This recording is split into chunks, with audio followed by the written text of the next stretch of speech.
There were not too many wars about whether or not this game was bad in today's episode of Game Spotlight, the game series where I talk about various games on various consoles and could possibly help you find your next favorite game. So, without further ado, let's get into today's game, Grand Theft Auto Chinatown Wars. Released on March 17, 2009, this Grand Theft Auto game was very much a return to its roots. Though it was originally released on the Nintendo DS in March, it would later be released on the PSP just a few months later in October, and mobile devices a couple years later.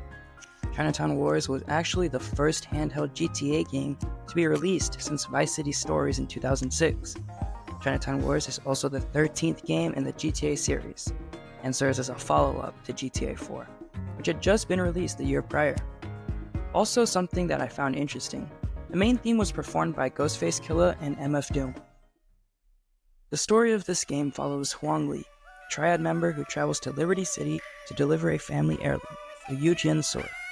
The sword was actually won in a card game by Huang's father, who was recently murdered in Kowloon. It is because of this reason that Huang needs to deliver the sword to his uncle Wu Kenny Li, ensuring that his family retains control of the triad gangs in Liberty City. However, things don't go so smoothly upon Huang's arrival, as his escort, who he met with at the airport, is killed, and the sword is stolen by unknown assailants. After narrowly surviving and regrouping with Kenny, Huang is told to help keep his uncle's business afloat, while they try to figure out what happened. Huang must figure out how to acquire honor and riches in the most dangerous and morally bankrupt city in the world. As I mentioned earlier, this game is definitely a return to the roots of the series, more specifically with the camera angle and gameplay. Much like the original Grand Theft Auto games, Chinatown Wars has you viewing everything that is going on from a top-down perspective, rather than the ground-level view most GTA fans know. Unlike the original games, however, the camera is actually rotatable. The game uses a cel-shaded art style, making the game and a lot of its cutscenes very similar to that of a comic book.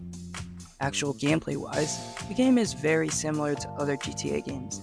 Commit crimes, do side quests, gain stars, escape from the police, and whatever else you want to do in the open world setting.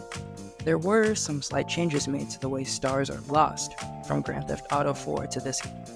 Instead of losing stars by leaving a wanted zone, the player can lose stars by destroying police cars, and the number they need to destroy growing as the number of stars grows. One of the rather unique things about this game is actually the inclusion of drug dealing. Players have the option to peddle heroin, acid, ecstasy, marijuana, cocaine, and depressants. They can then make a profit by recognizing market conditions and demands, and proceeding accordingly. And of course, since this game did come out during the early 2000s touchscreen gimmick era, quite a few of the minigames, like lockpicking, hot wiring, etc., do use the touchscreen. These are, however, slightly altered for the other versions of the game on PSP and mobile. Grand Theft Auto Chinatown Wars was met with a widespread positive reception, consistently scoring 9s and 10s out of 10 on the many mainstream game reviewing sites.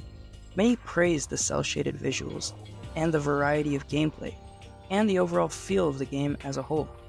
However, the game actually sold lower than Rockstar Games expected, selling just under 90k units during its first 2 weeks on the market. This was actually less than the previously mentioned Vice City Stories, which Rockstar expected. Either way, this definitely is a great GTA game, and a great option for people who like portable games. If you don't decide to sail the 7 seas, the price for this game on both DS and PSP isn't too bad, and mobile is always an option as well. Whichever way you decide to go, I would definitely recommend this game to anyone remotely interested in GTA as a whole. We've covered another both interesting and amazing Nintendo DS game. Of course, if you like this video, leave a like, subscribe if you like this kind of content, and let me know what game I should do next in the comments. And with that, I will see you all next time.